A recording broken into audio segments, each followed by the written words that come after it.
মৰমৰ ছাত্ৰীসকল, তোমালোকৰ দৰং ডিষ্ট্ৰিক্টত অহাকালিৰ পৰা হাফ ইয়াৰলি এক্সামিনেশ্যন।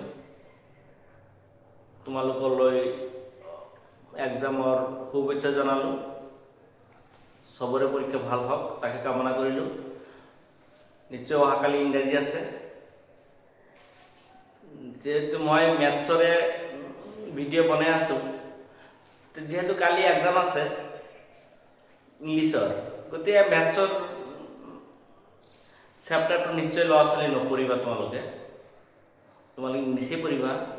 সেইকাৰণে বেলেগ এজন ছাৰৰ সহায় লৈ, নিজেও অলপ জানো, তথাপি বেলেগ ইংৰাজী ছাৰৰ এটা সহায় লৈ মই কেইটামান বনাইছোঁ, ইংৰাজী বনাইছোঁ। তোমালোকে এইকেইটা চাবা যে ইয়াৰ পৰাই অলপ কমন পৰিছে যেন লাগিব। মোৰ ওচৰত লাগি আছে কমন পঢ়িব লাগে। ধৰা কিছুমান শব্দবিলাক একে থাকে, কিন্তু অৰ্থবিলাক প্ৰায় কি হয়, বেলেগ হয়। প্ৰিপজিশ্যনৰ ক্ষেত্ৰত এইটো বেছি হয়। চ' এইটো কল ইন, এইটো কি আছে, কল ইন। কল ইন মানে মাতি আনা। এইটো কি হ'ব, মাতি আনা, মাতি আনা। এইটো যদি তুমি বাক্যত লিখা, অৰ্থটো এনেকুৱা ধৰণৰ আহিব,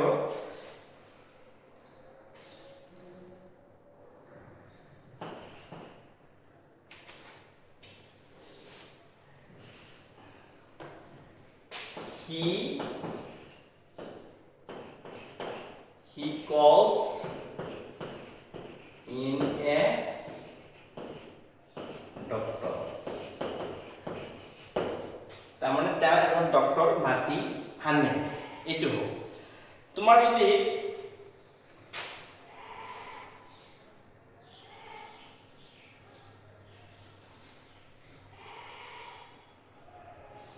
দুই নম্বৰত চোৱা, কল অন, এইটো অৰ্থ হৈছে দেখা কৰা, দেখা কৰা। তোমাৰ যদি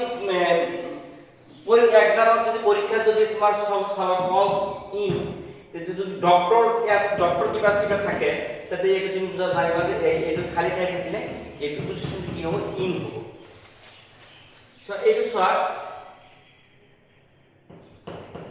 এইটো চোৱা, এইটো কি হৈ আছে, উই কল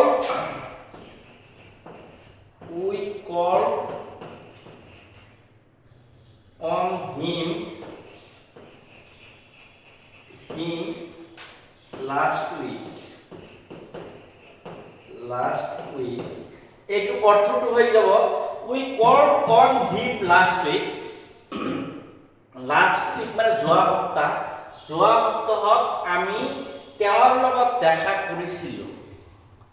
আমি যোৱা সপ্তাহত তেওঁৰ লগত দেখা কৰিছিলোঁ। তোমালোকে জানিবা যে এইফালে যদি সময় থাকে, টাইম থাকে, যদি ইয়াত ডক্টৰ কিবা থাকিলে বা কিবা এটা এক্সপাৰ্ট মানুহ থাকিলে, ধৰা ইঞ্জিনিয়াৰ থাকিলে, ইলেক্ট্ৰিচিয়ান থাকিলে, তেতিয়া এইটো কি হ'ব, ইন হ'ব। আৰু যদি ইয়াত সময় থাকে, যেনে লাষ্ট উইক বা য়েষ্টাৰডে, সময় যদি থাকে, তেন্তে জানিবি ইয়াত কি হ'ব, এই কলৰ পিছত কি হ'ব, অন। সময় যদি থাকে, ইয়াত যদি সময় থাকে, এইফালে কি হ'ব, অন হ'ব। এইবিলাক যদি তোমাৰ এক্সপাৰ্ট, ডক্টৰ এজন এক্সপাৰ্ট মানুহ, ইলেক্ট্ৰিচিয়ান এক্সপাৰ্ট, ইঞ্জিনিয়াৰ এক্সপাৰ্ট, তেনেকৈ এক্সপাৰ্ট যদি কিবা থাকে, সেইটো কি হ'ব, কলছ ইন।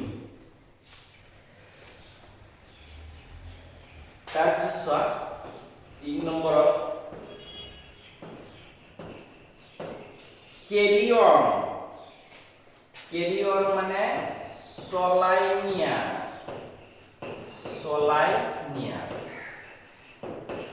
এইটো সেকেন্ডাৰী ক্লাছ বুলি উল্লেখ কৰা আছে। এইটো সব ক্লাছৰে হ'ব, 6ৰ হ'ব পাৰে, 7ৰ হ'ব পাৰে, 8ৰ হ'ব পাৰে, 9ৰ হ'ব পাৰে, 10ৰ হ'ব পাৰে। সেইকাৰণে যেহেতু কালি সবৰে ইংলিছ পৰীক্ষা আছে, সেইকাৰণে সবৰে এনেকৈ মিলাই লিখা আছে।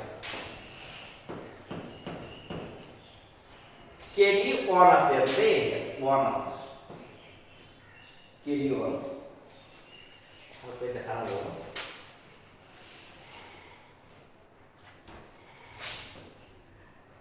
কেৰি অন ইয়াত হ'ব চলাই নিয়া। কেৰি অন মানে চলাই নিয়া।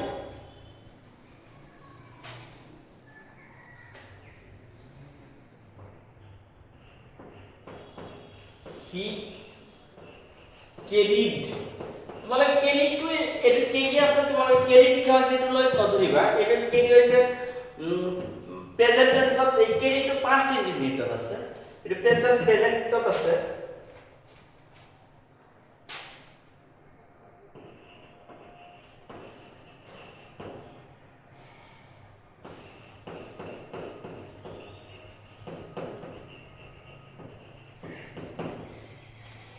He carried on his experiment. তেওঁৰ এক্সপেৰিমেন্টটো কি কৰি আছে? চলাই নি আছিল, চলাই নিছিল। এই যে কেৰিড আছে কাৰণে চলাই নিছিল হ'ব, চলাই নিছিল আছে।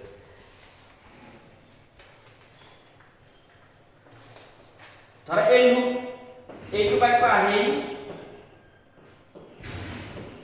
লুক ফৰ মানে তোমাৰ বিচৰা।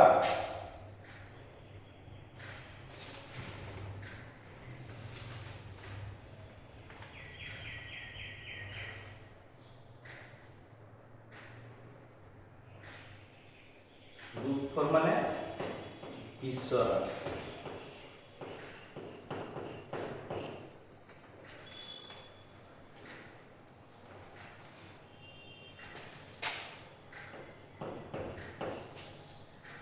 এইটো ধৰা I am looking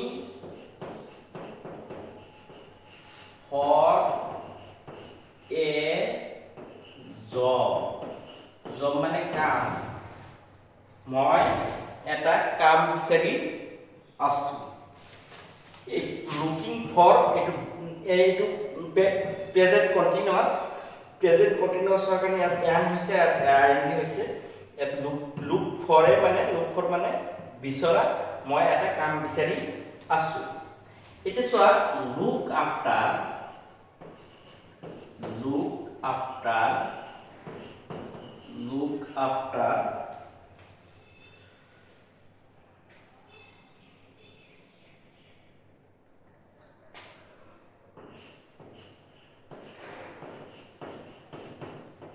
চোৱা চিতা কৰা, এতিয়া এইটো হৈছে বিচাৰি থকাটো, আৰু এটা চোৱা চিতা কৰা দায়িত্ব পালন কৰা, যেটো সেইটো দায়িত্ব পালন কৰা, যেটো চোৱা চিতা কৰা দায়িত্ব পালন কৰা সেইটো।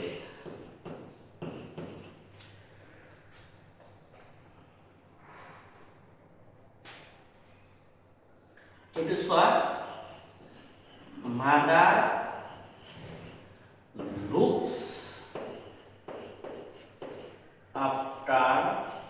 looks after her baby,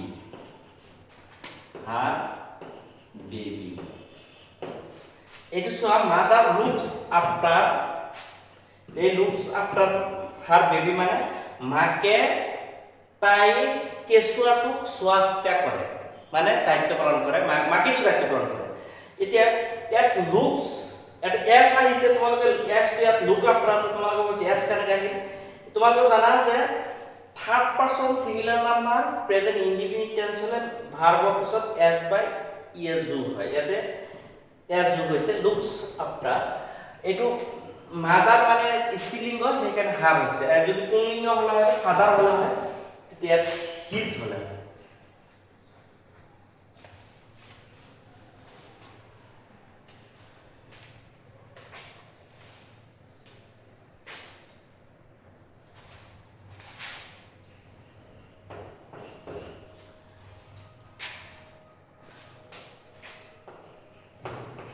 পাঁচ নম্বৰ চোৱা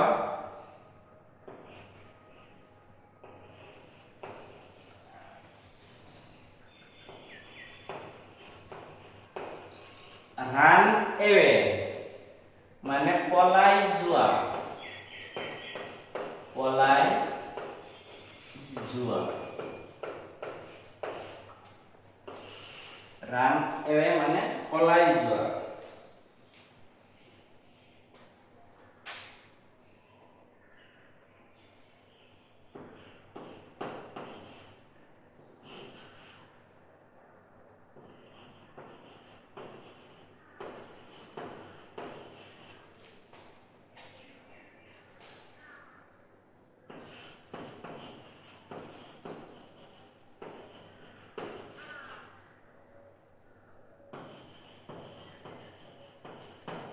ইয়াতে চোৱা, হি ৰেন এ ফ্ৰম মাই হাউচ, তেওঁ মোৰ ঘৰৰ পৰা কি কৰি গৈছিল, পলাই গৈছিল। পলাই গৈছিল। ইয়াতে ৰান আছে, এইটো বৰ্ড প্ৰেজেন্ট টেন্সত, এইটো পাষ্ট টেন্স হলে ৰেন হ'ব, R A N ran. From my house, তেওঁ মোৰ ঘৰৰ পৰা, হাউচ মানে ঘৰ, ঘৰৰ পৰা কি কৰি গৈছিল, পলাই গৈছিল। এটা হাউস যদি হোম কে বেশি হবে, হোম দিয়ে, হোম দিলে বেশি ভালো। He ran away my home.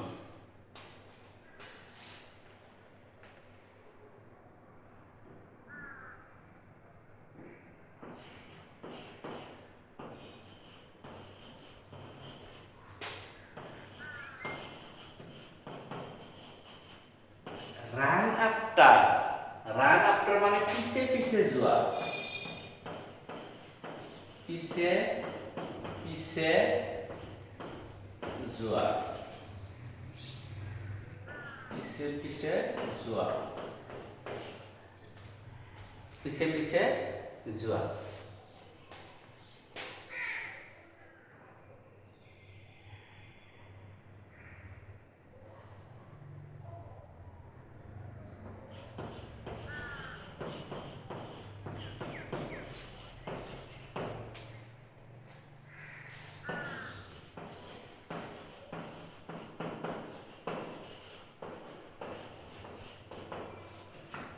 The police is running after the thief.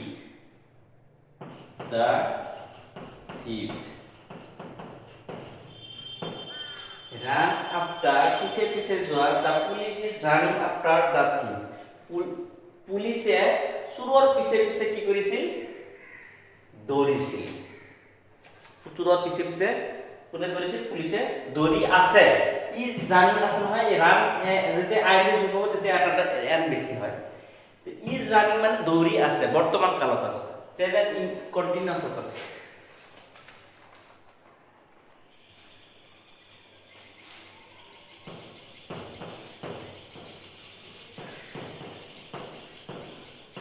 প্ৰিপজিশনটো লোৱা হোৱাৰ অৰ্থটো হৈছে কি, প্ৰিপজিশনটো সব ক্লাছতেই কভাৰ কৰিব। সেইকাৰণে 6 ৰ ল'ৰা ছোৱালী কভাৰ কৰিব পাৰে, 7 ৰ কৰিব পাৰে, 8 ৰ কৰিব পাৰে, 9 ৰ কৰিব পাৰে, 10 ৰ কৰিব পাৰে, সব ক্লাছতে কভাৰ কৰিব। সেইকাৰণে প্ৰিপজিশনৰ সেইখিনি বাছি লৈছে। গিভ আপ মানে হৈছে ত্যাগ কৰা, ত্যাগ কৰা। গিভ আপ মানে ত্যাগ কৰা, ত্যাগ কৰা।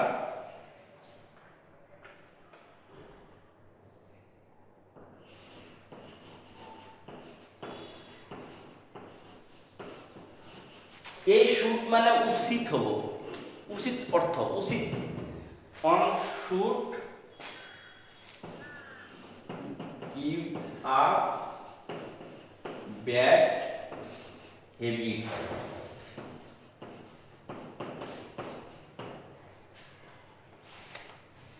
তার মানে ইয়ার অর্থটা হচ্ছে কি, বেয়া অভ্যাসবোৰ ত্যাগ করা উচিত। এই গিভ আপ মানে ত্যাগ করা, ব্যাড মানে বেয়া, হ্যাবিটস মানে অভ্যাস, শুড মানে উচিত। বেয়া অভ্যাসবোৰ ত্যাগ করা উচিত।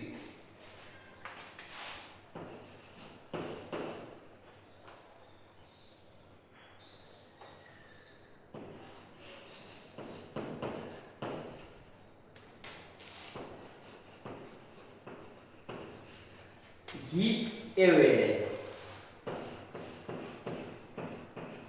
বিতরণ করা, গিভ এ অর্থটো কি বিতরণ করা।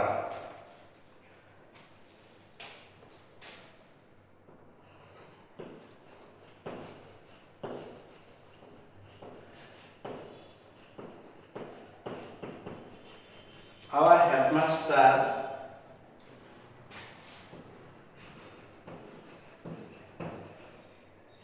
gave a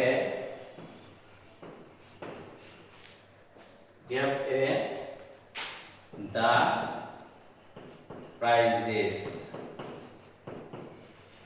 এটি কি হয়েছে?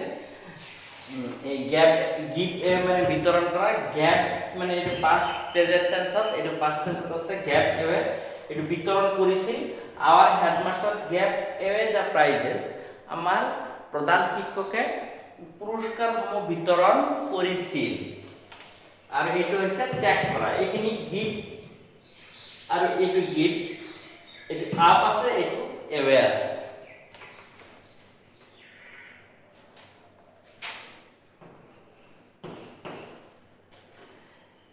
ডাই অফ একটু আহেই সাধারণত স্বাভাবিক মৃত্যু, স্বাভাবিক মৃত্যু। তাহলে জানিবা ডাই অফ মানে স্বাভাবিক মৃত্যু মানে কি মানুষ সাধারণত মরিবই, বুঢ়া হৈছে তে মরিবই, সেই মৃত্যুটো হৈছে তোমাৰ কি ডাই। ডাই স্বাভাবিক মরিবই। তার বেমার হয়েছে, বেমার হলে তো এটা বেমার হবই পারে, বেমারত যেটা মরিব এটা কি স্বাভাবিকভাবেই হব।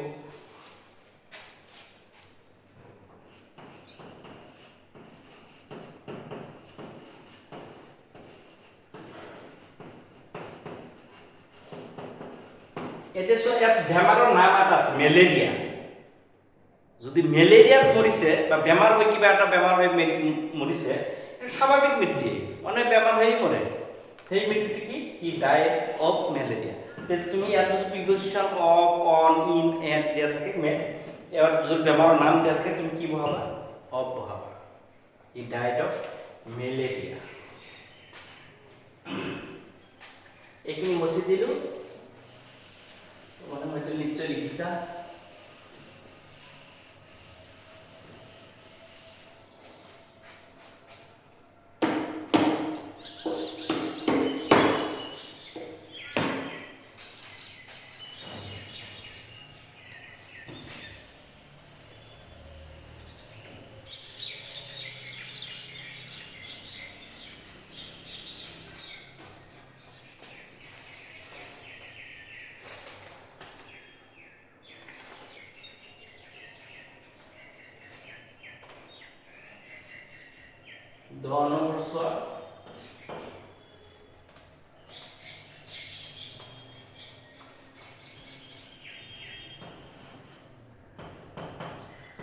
ডাই বাই এটা স্বাভাবিক মৃত্যু, অ হলে স্বাভাবিক মৃত্যু, বাই হলে অস্বাভাবিক মৃত্যু। অস্বাভাবিক মৃত্যু, অস্বাভাবিক মৃত্যু। এটা সাধারণত মরা নাই, নিয়মত মরার সময় হওয়া নাই, নিয়মত মরার সময় হওয়া নাই। যেনে she died by suicide. আসলে সুইসাইড যে করেছে তেও মরার সময় হওয়া নাছিলে, বেমার আমাদের হওয়া নাই, সুইসাইড করতে মরিছে, এটা অস্বাভাবিক মৃত্যু। আর বেমার হয়ে মরিছে একটু হব, দেখা পাইছে।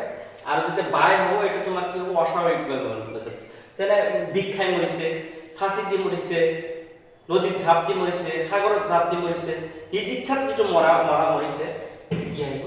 বাই আহিব।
ডাই ফৰ ভাল কাম কৰিবলৈ গৈ হোৱা মৃত্যু।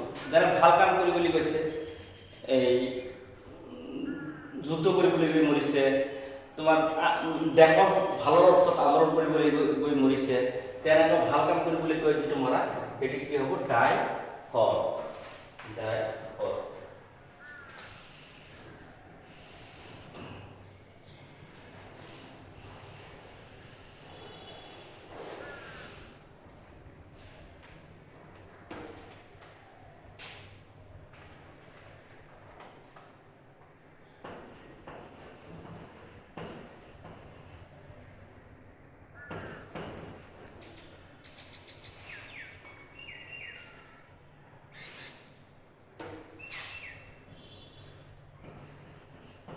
Mahatma Gandhi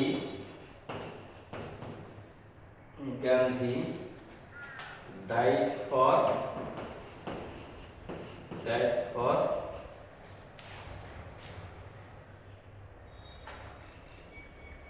the country. মহাত্মা গান্ধী দেশৰ কাৰণে কি হৈছিল? মৰিছিল। দেশৰ কাৰণে মৰিছিল নহয়, তাৰ শ্বহীদ হৈছিল। সেইটো ডাইট ফৰ মানে ভাল অৰ্থত মৰা যিটো, সেইটো died for. Died for.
Died from মানে বিশেষ কাৰণত মৃত্যু হোৱা।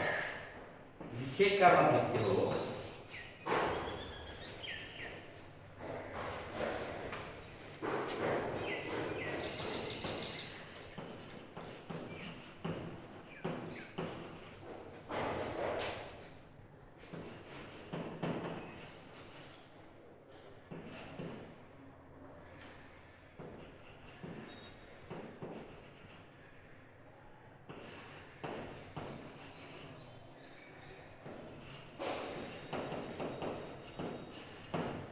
The old man died from overeating.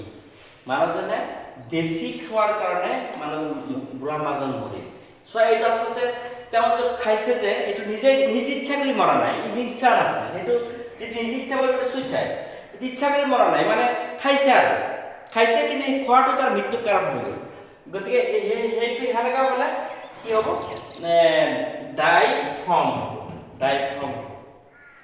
ধৰা আচলতে মানুহে কিছুমান মানে মদ খাই মানে আচলতে মদটো খাই মৰিবলৈ কাৰণে খোৱা নাই, সি খাই বেছি, একেবাৰে বেছি খাই পেলাইছে। সি বেছি খাই কাৰণে সি কি হ'ল? মৰি গ'ল। গতিকে সেইটো কি হ'ব?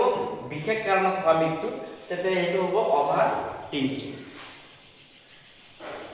অভাৰ যিটো খাই পেলালে সেইটো কাৰণে মানুহজন মৰিল, সেইটো কি হ'ব? Died from.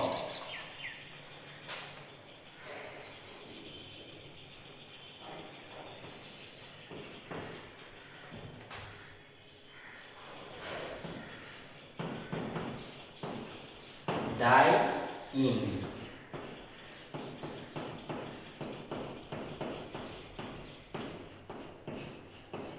So এইখিনি পৰা তোমালোকে কমন কৰিবই, এইকেইটাৰ পৰা কমন কৰিবই, সব পৰীক্ষাতে কমন কৰিব। হাফিলিতে কমন কৰিব, বছৰকীয়াতে কমন কৰিব, ফাইনেল যিটো আহিছে তাতে কমন কৰিব।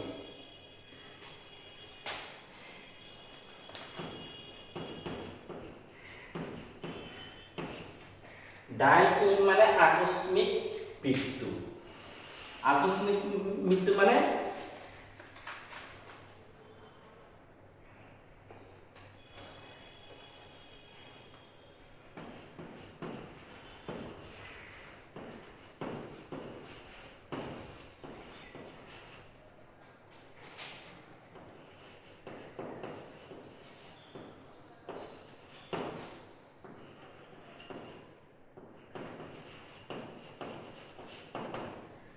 The young boy died in accident. সৰু ল'ৰাজন এক্সিডেণ্ট হৈ মৰিল। যেনে আকস্মিকভাৱে মৰিল, আচলতে মৰিবলৈ কথা নাছিল, আকস্মিক এক্সিডেণ্ট হ'ল মৰিল। এক্সিডেণ্ট শব্দটো যদি থাকে তাতে তুমি জানিবা তাতে প্ৰিপজিশ্যন ইয়াতে ইফালে এক্সিডেণ্ট আছে, car accident, bus accident, tractor accident, বিমান ক্ৰেছ, এইবিলাক মানে ক্ৰেছ মানে বিমান ক্ৰেছ মানে বিয়ড এক্সিডেণ্ট, এয়াৰ ক্ৰেছ বুলি কয়, বিমান ক্ৰেছ। তাতেও তোমাৰ কি হ'বগৈ, যদি তেনেকুৱাকৈ মৰে সেইটো ডাই মৰিছে, সেইটো পিছত কি আহিব, ইন আহিব। এতিয়া চোৱা এইটো ডাই বাই অস্বাভাৱিক মৃত্যু, ডাই ফৰ ভাল কামৰ বাবে মৃত্যু, তাৰপিছত ডাই ফ্ৰম বিশেষ কাৰণত মৃত্যু, ডাই ইন আকস্মিক মৃত্যু। ছাত্ৰীসকল মই এটা এইটোতো হ'লেই বাৰু, তোমাৰ হাফ ইয়াৰলি মই এইটো কৰি মানে এইটো প্ৰিপেয়াৰ আজি ক্লাছটো প্ৰিপেয়াৰ কৰিবলৈ গৈ মই ফটকৈ মনত পৰিছে মই জুবিন গাৰ্গৰ বিষয়ে এটা এছে লিখিব বিচাৰি আছোঁ, আৰু এছেটো তোমাৰ হাফ ইয়াৰলি এক্সামৰ পিছত দি দিম, ভিডিঅ' যোগে দি দিম, কাৰণ এইটো জুবিন গাৰ্গৰ বিষয়ে এছেটো আহিব পাৰে। ধৰক ইয়াৰ ফেভাৰেট ছিংগাৰ ক'লেও জুবিন গাৰ্গক লিখিব পাৰিবা, ইয়াৰ ড্ৰামাটিষ্ট তথাপি লিখিব পাৰিবা, ইয়াৰ ফেভাৰেট গ্ৰেট মেন সেইটো লিখিব পাৰিবা, ভইচ অফ আছাম সেইটোতো জুবিন গাৰ্গৰ কথা লিখিব পাৰিবা। গতিকে মই যদি ইংৰাজী নপঢ়াম তথাপি জানে এইটো মই অলপ প্ৰিপেয়াৰ কৰি আছোঁ, তেনেকৈ আজি অলপ প্ৰিপেয়াৰ কৰি লিখি দিলোঁ। মই আকৌ হাফ ইয়াৰলি এক্সামৰ পৰা অংকই পঢ়াম, আৰু হাফ ইয়াৰলি এক্সামৰ পিছে পিছে জুবিনৰ যিটো জুবিন দাৰ ওপৰত যিটো নেকি এছে, সেই এছে এটা তোমালোকৰ এই ভিডিঅ' যিটো মই জনাম। Thank U.